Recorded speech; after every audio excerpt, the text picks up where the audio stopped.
Last week we looked at graphs of sine and cosine using radians. And you graph sine and cosine in grade 11 a lot just using degrees. So we're familiar with those. They're very useful. We're going to do applications starting tomorrow. And sine and cosine are very useful for that. There's a lot of things in the world that can be modeled with sine and cosine. These graphs, not so much. Like there's certainly other applications, but we won't see them as much. But what is interesting is some of the parallels that these graphs will have to what we've been doing previously in this course, especially in the last unit and thinking about asymptotes and that kind of thing. So that's part of what we're looking at today. We're just looking at the graphs of these other four trig ratios. Okay, so first of all, we want to remember SOHCAHTOA.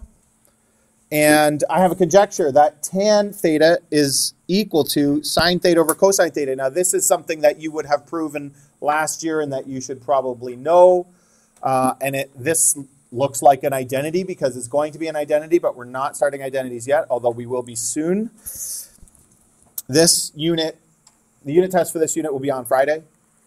We're going to do, I think, a couple of days of review, sort of, and then have the test on Friday. And then start the next unit, which is trig and other trig stuff with trig identities on Monday of next week. Okay, so here's how we would do this. Left side equals tan theta. Right side equals sine theta over cosine theta, right? So this is like a trig identity proof. It's an easy one, though. And then you get to do one little one to practice as well.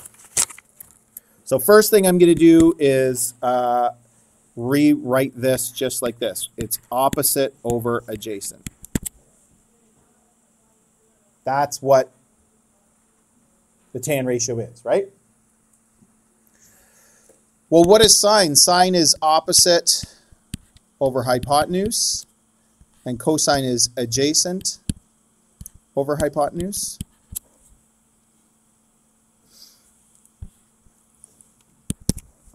And how would I simplify this? If I'm dividing fractions, multiply by the reciprocal.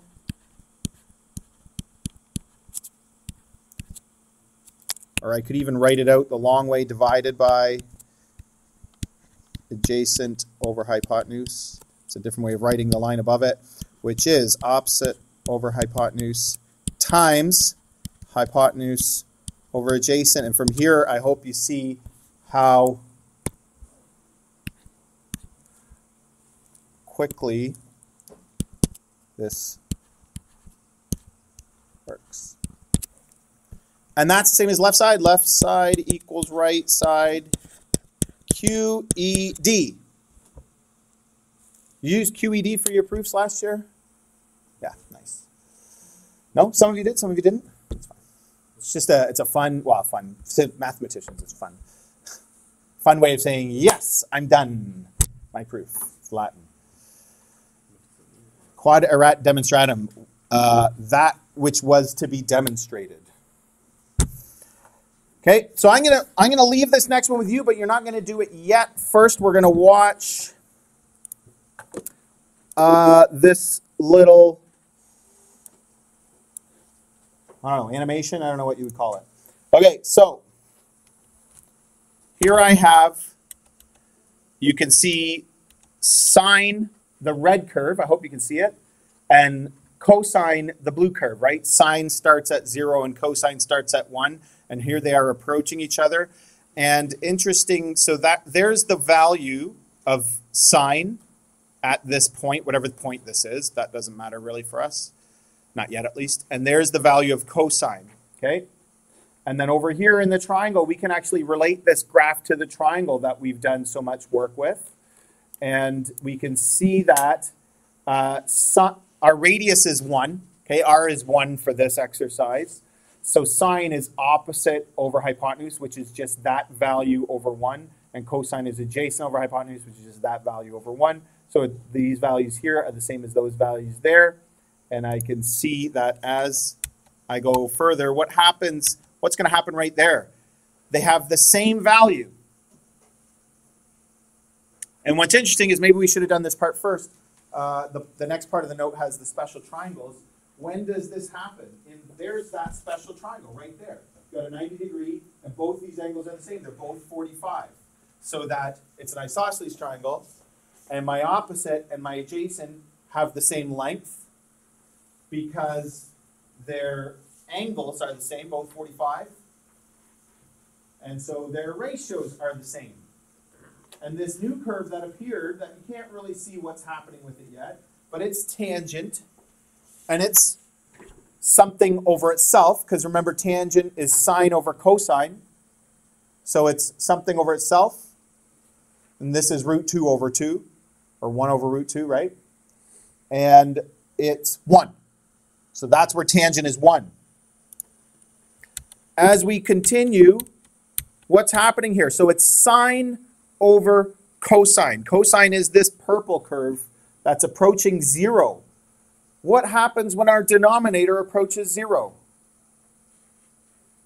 We should know this from the previous unit. What's going to happen here? Whoops, I skipped too far. We get a asymptote. And I could scroll up and you could see that tan is approaching that line, but it won't ever get it. And then all of a sudden, my denominator is negative. And again, you can think about the relationship between like a relatively larger number on top and a smaller number on the bottom, right, is going to make a really big number. So tan jumped from up there. Now it's way down here because it's negative, but it's still a very big number. Whoops. And so let's see if we can get it back on. There it is.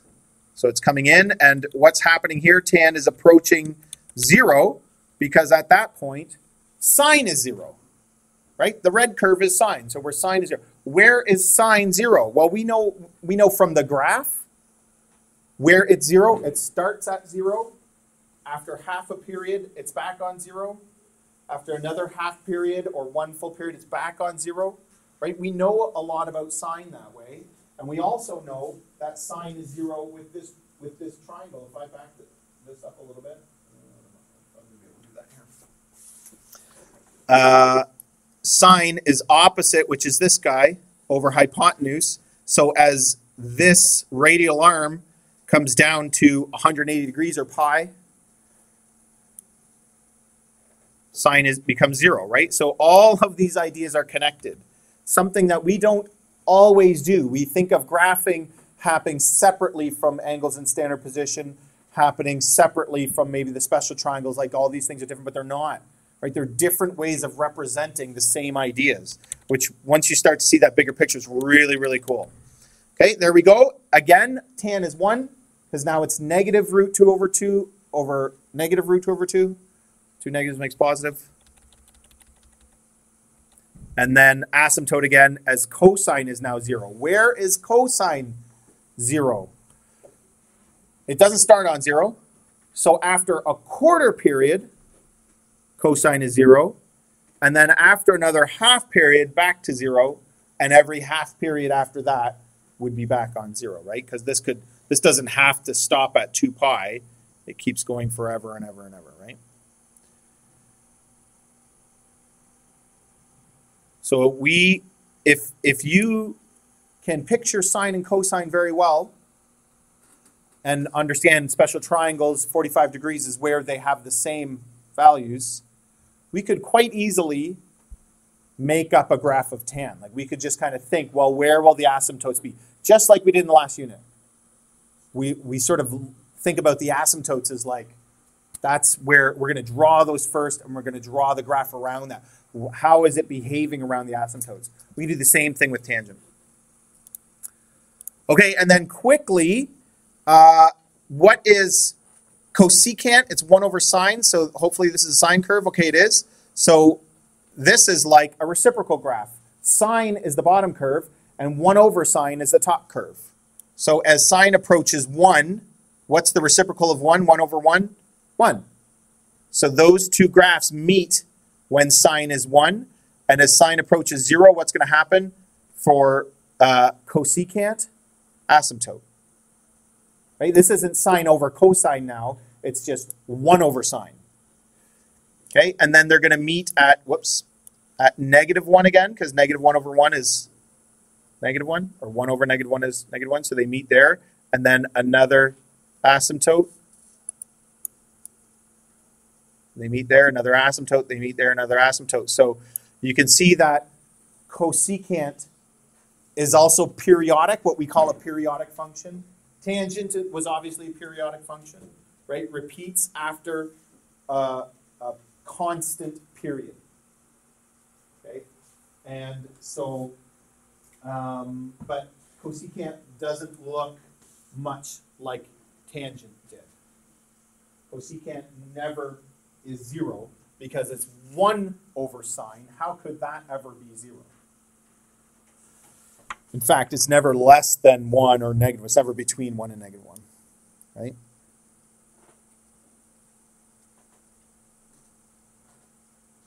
And then similarly, for secant, they start together because 1 over 1 is 1. And as cosine approaches 0, secant finds an asymptote. So secant's going to look a lot like cosecant, just shifted, just a phase shift. Just like cosine and sine are very similar. So if I asked you to graph one of these, how would you do it? What would be your best strategy? Well, I think about where the graphs are 1. Think about where the graphs are 0, like where the base graph, as opposed to the reciprocal, is 0. That's where there's an asymptote. We also could find out fairly easily where cosine is a half, because then the reciprocal is 2. There's a few key points that if we know a fair bit, again, that kind of takes us back to like this a little bit. The values aren't there like a half, but that with special triangles, we can figure out where a bunch of those key values are and graph them. Any questions about that? Yeah.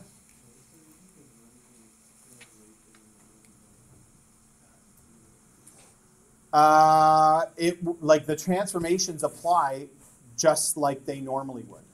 So, or if there's a phase shift, then that's going to change where the zeros of cosine occur, and so that will change where the asymptotes are this direction, but a phase shift up and down won't change the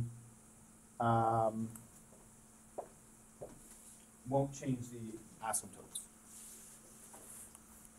We'll see that a little bit in the work. We're not going to do a lot of transforming of these reciprocal functions, but there's a tiny little bit to think about. Okay, so here's what I want you to do. Let's see. I want you to do, it's going to look very similar, so it's a very gentle introduction to identities. We're going to do the same thing for cotangent, but which is cosine over sine, right? Because it's 1 over tangent. In fact, I could have, we could do a proof that cotangent is 1 over tangent, or we could do this in lots of different ways, right? But I'm giving you this as the start. I want you to do the same thing, prove that this is true. And then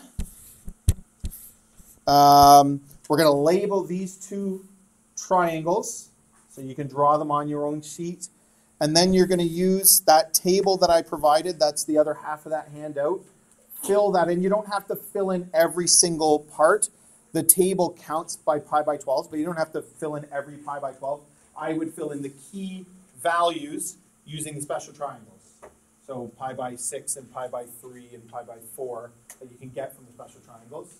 So what you're going to do is, let's see, I don't have that here. Is this it?